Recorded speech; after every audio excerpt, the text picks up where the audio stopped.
everybody, welcome to Sarah Talks Food. Today we are talking about cake. I love eating cake. I don't know about you, but it's just so yummy and warm, and it's just the kind of time of year to be enjoying something like banana bread. And so that's what we're making today. We're going to talk about how we are going to turn this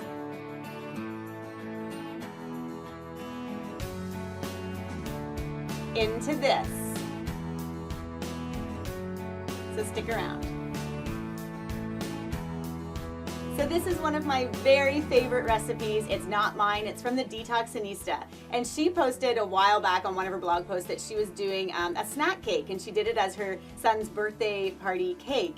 And so I have used this as muffins. You'll see that in the easy recipes section. I've made muffins out of this recipe. And I've also been doing a lot of banana bread using the same recipe. So I'm just using a loaf pan. And what I've done, instead of greasing it with coconut oil, which you can do, I've just put a little bit of parchment paper in the bottom of the pan because that makes the loaf come out a lot easier. What I love about this recipe is that it uses almond butter instead of refined flour. And so we're always wanting to stay away as much as we can from refined flour. I know almond butter is expensive. Here's the thing, you get 3 recipes out of one of these. This is found at Costco, $15.99. I get it, that's a lot of money. It's a lot more than a flour-based recipe, but I'm telling you, you are getting so much more benefit nutritionally from making a recipe like this. So I highly recommend going towards this kind of a whole foods recipe. If you're wanting something yummy and sweet and a treat, and you're craving sweet and you're wanting sugar, but you don't want to go and, buy a chocolate bar or buy something from the, the croissant counter or the muffin counter at your local coffee shop. If you're wanting to do something a little bit healthier, this is a way to stay away from those other temptations in the world. The only sugar that's used in this recipe are these bananas. And I know they look awful. I know there are people in my life that hate the look of this kind of a banana and they refuse to use this kind of a banana. But what's great about a nice spotted banana like these guys is that they are higher in sugar. So what happens is once they start to ripen, they get higher, the concentration of sugar inside of them increases. So they're just a lot sweeter. You probably know that from eating them that way if you ever do. And so I prefer when I'm eating a banana that it stays nice and yellow, and then I just smear some almond butter on it as a snack.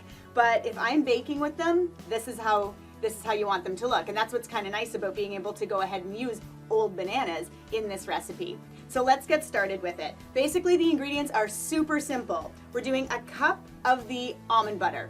I am using a roasted almond butter, and it's not organic. Those choices are up to you. You can use raw almond butter. Again, that price is going to really hike up.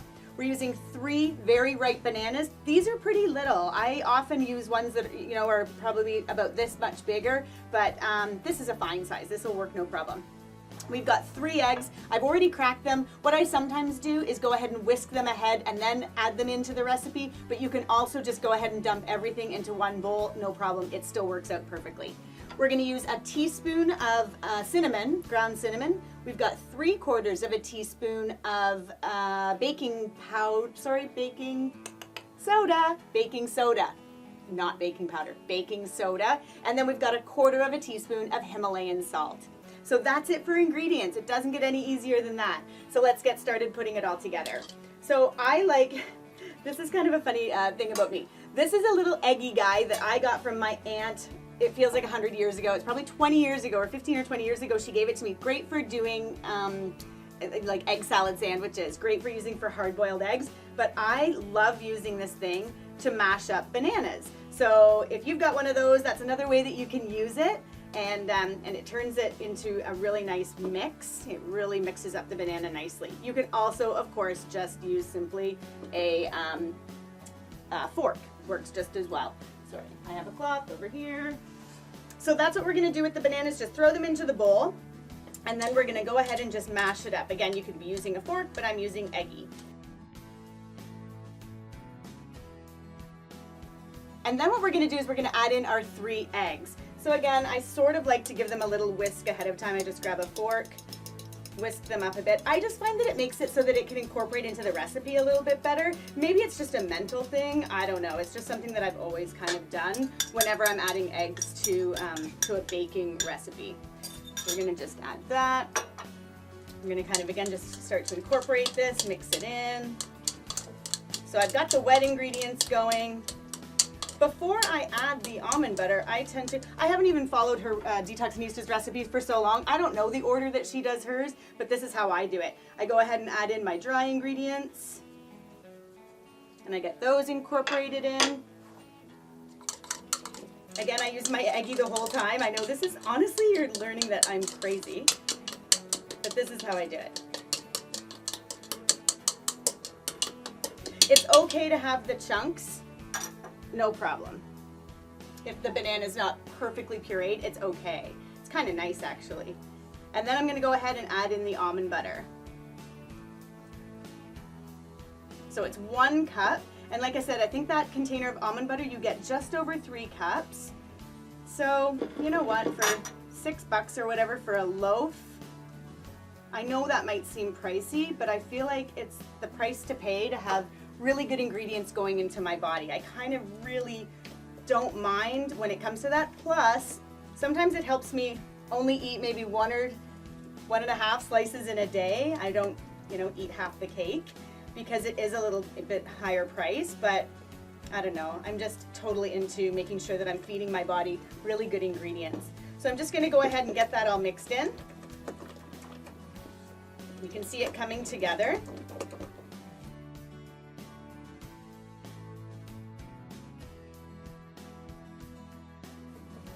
And that's awesome. That's mixed enough. And you can see there are a lot of these, little bits of the banana. I kind of love that. I love biting into a piece and having sort of a nice piece of banana in there.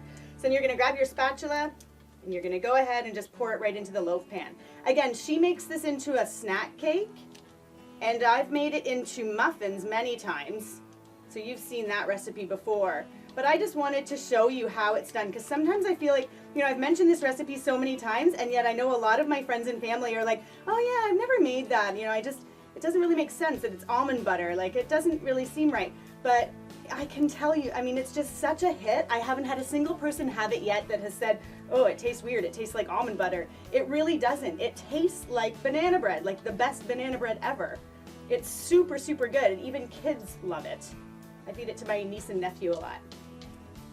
So that's it. So we're going to go ahead and pop this in the oven, and that's going to go in the oven at 350 for about 30 to 35 minutes until you put a stick in it and it comes out nice and clean. So that's where that's headed now. Can't wait to show you the end result. So this is it. This is the finished loaf, and here's the thing. We're going to try to see if it's going to come out properly. I didn't grease it this time. I just did use that piece of parchment paper in the bottom. So what I'm going to do is I'm going to take a butter knife. I'm just going to go around the outside just to loosen it from the sides. And this is supposed to be a non-stick pan, but it's not always completely non-stick. So we'll just have to pray and to hope that it's going to work out.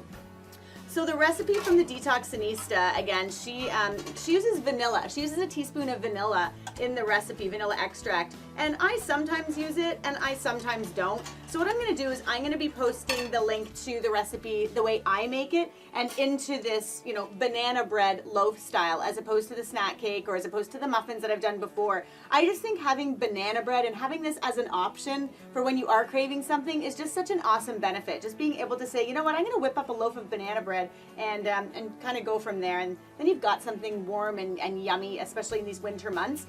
I also have made it many times with 1 or 2 squares of dark chocolate just broken into pieces, and I just place them all over the top. And so all that does is it kind of gets melty into the bread, and each bite you get a little taste of chocolate. It's another great way for kids also that, they might be feeling like, hey mom, or dad or auntie or whatever, we want to have some kind of a yummy treat, and all of your healthy stuff doesn't really cut it. So that's one way that I did with my niece and nephew. I would say we're having chocolate chip or chocolate chunk banana bread, and they would, really go for it. So here we go, without further ado. It's also, with further ado, let it cool. Let it cool completely on a wire rack before you go ahead and turn it out. But I didn't want to wait. I wanted to get this video done, and I want to see how it looks. Oh, wow, perfect. It did come out beautifully. I also wanted to be able to cut it and share it with you when it's nice and warm, and eat it when it's nice and warm. Because to be honest, a lot of the time, I will just leave it in the pan and cut pieces in the pan. So I would, of course, clean that up if I was serving it, but let's go ahead and cut into it and see how we did. So I'm just gonna cut the end off. That's not my favorite piece. This is my favorite piece.